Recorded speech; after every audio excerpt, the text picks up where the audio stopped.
Kai reached the medical bay just as the droid was pulling a cloth over his father's face. I'm too late. It happened only minutes ago. The country needs to know. We will mourn together. You will be a good emperor, as he was. Incoming communication from Queen Levana of Luna. I guess our mourning period is over. Screen, accept call. On the screen, the image formed of a woman behind a veil so thick her face could not be seen.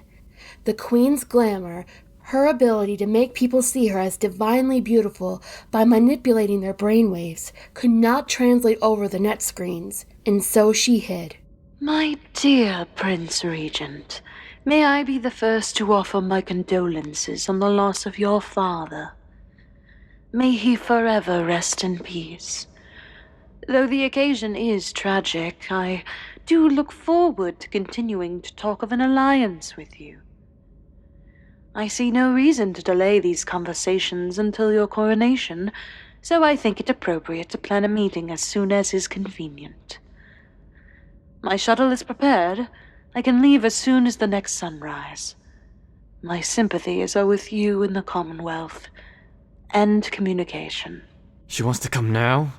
It hasn't even been 15 minutes. We should discuss this in the morning before the press conference. She thinks I'm weak.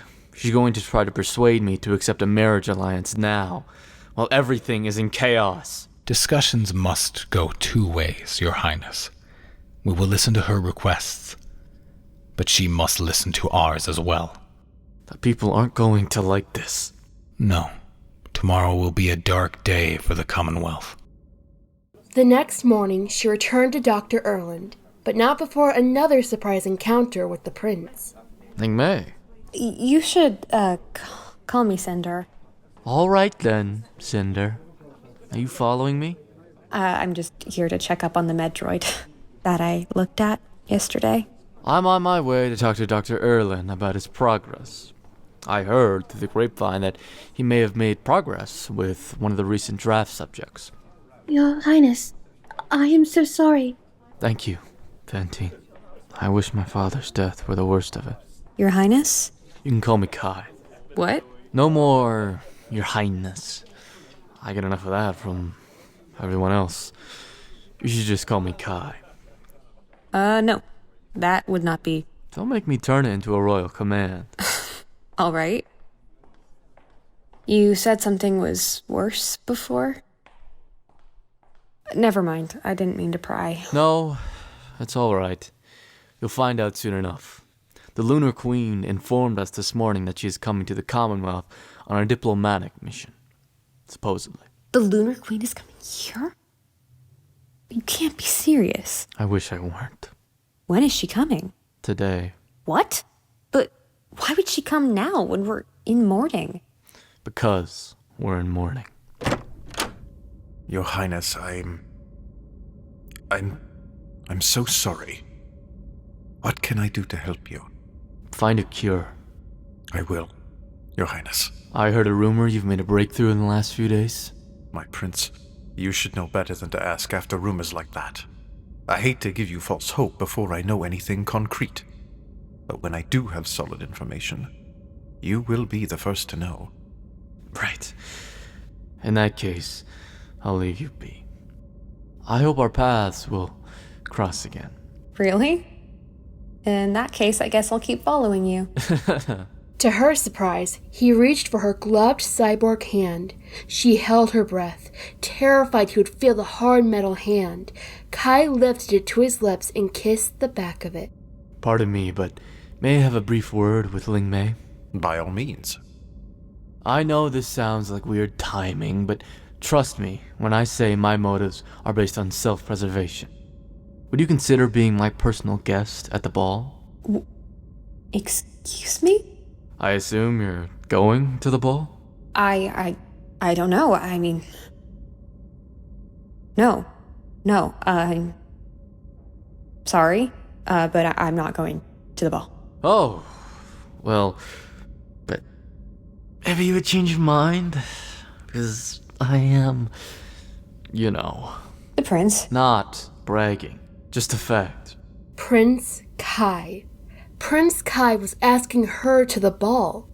But that was the night she and Aiko would be running away.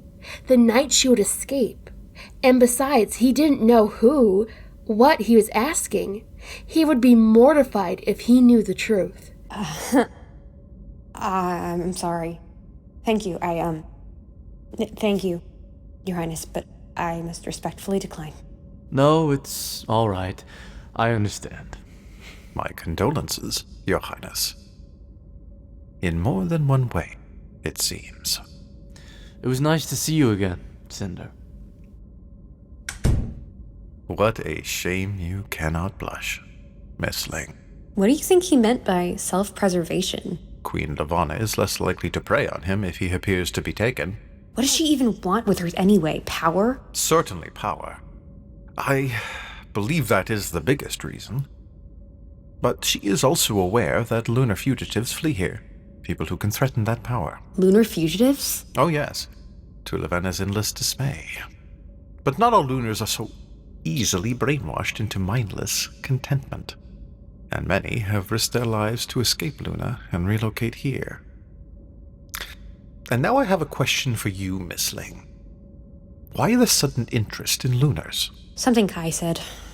He told me Queen Levana is coming to New Beijing. When? Today. Today? Are you all right? She is coming today.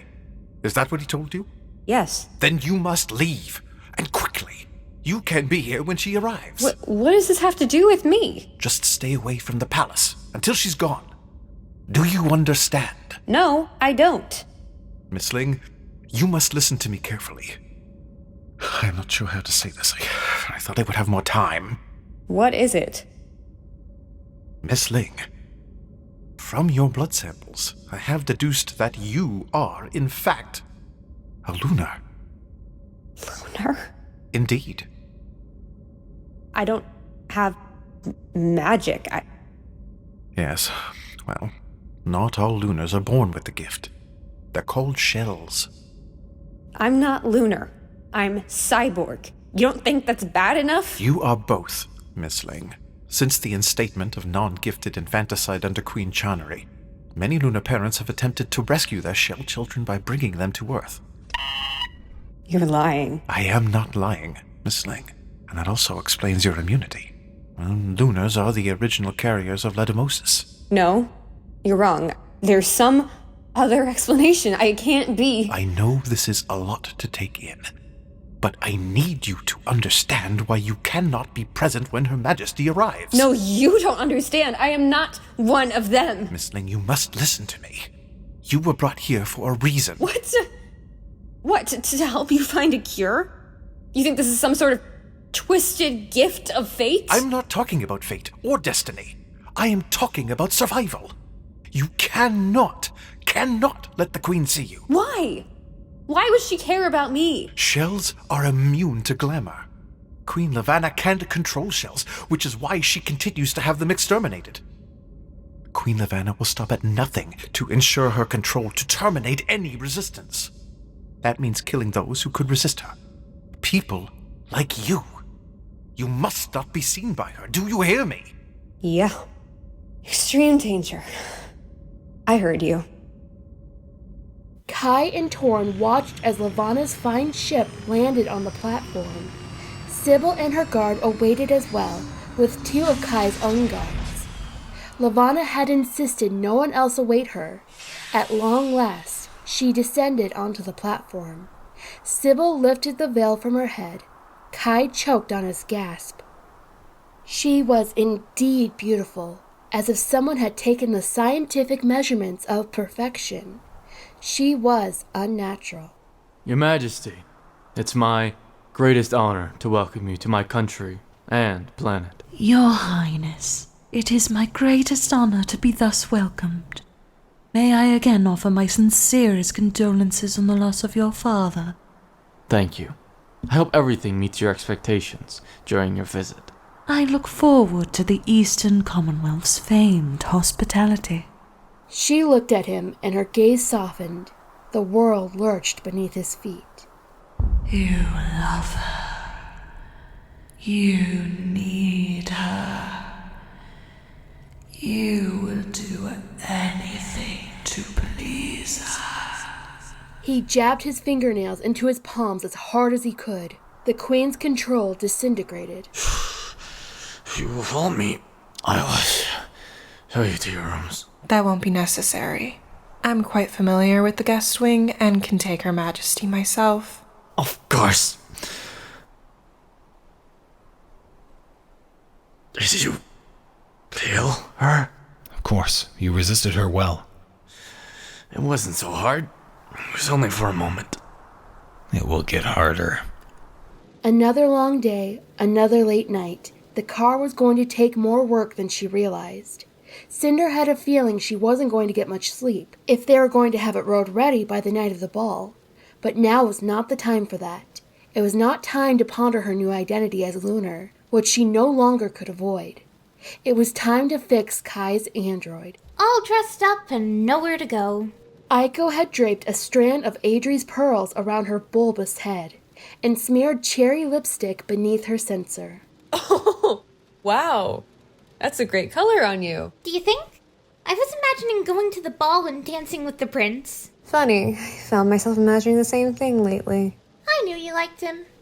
You pretend to be immune to his charms, but I saw the way you looked at him at the market. Yeah, well, we all have our weaknesses. I know. Mine is shoes. Can I help you? Yeah, sure you can help. How about some light? Her sensor brightened, sending a spotlight to Nanzi's interior. Do you think it could have a virus? Maybe your programming was overwhelmed by Prince Kai's uncanny hotness. Can we please not talk about the prince? You're working on his android. Just think about all the things she knows, the things she's seen. Oh! Do you think she's seen him in the nude? Oh, for heaven's sake. It has to be a software issue. What's that? What? That chip. The silver one. There aren't supposed to be 13, are there? No. What is it? It's a direct communication chip. My database informs me that androids have not come equipped with direct communication abilities since 89 TE. Which would explain why it didn't work with her programming. Doesn't seem like it would have caused her to malfunction, though. Wouldn't the system have just rejected it? I'm going to take it out. Connected that a man by the name of Logan Tanner, a lunar doctor, who worked under the reign of Queen Chinari, first brought Princess Helene to Earth approximately 4 months after her alleged death. Those sources indicate that Princess Helene had been given to another keeper years before Tanner's death. I have not been able to confirm... Stop talking. Who are you? My global positioning sensor indicates that we are in the 76th sector of New Beijing. I have no memory of leaving the palace. Welcome to New Beijing's mechanic suite. Prince Kai hired me to fix you.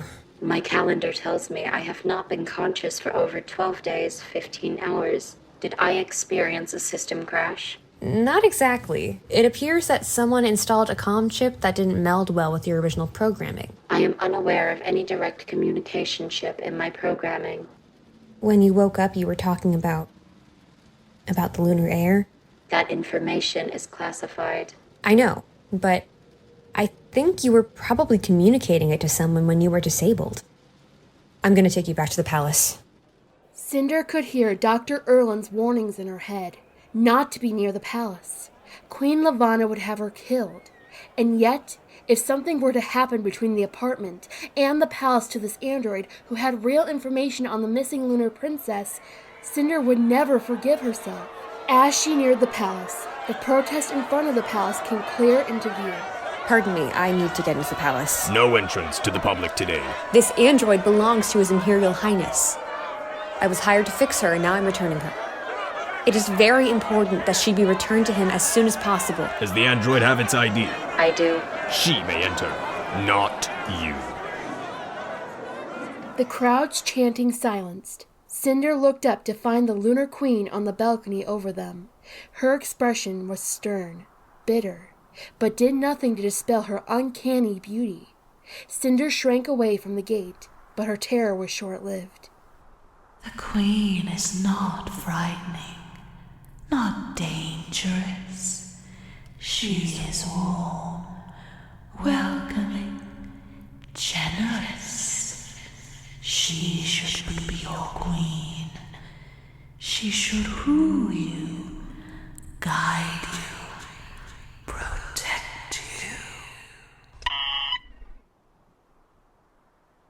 brainwashing them. She brainwashed me. The Queen's gaze jerked toward her, the only girl not numbed senseless by brainwashing. A wash of surprise flashed over her face, then hatred, disgust. The Queen had seen her, and she had known.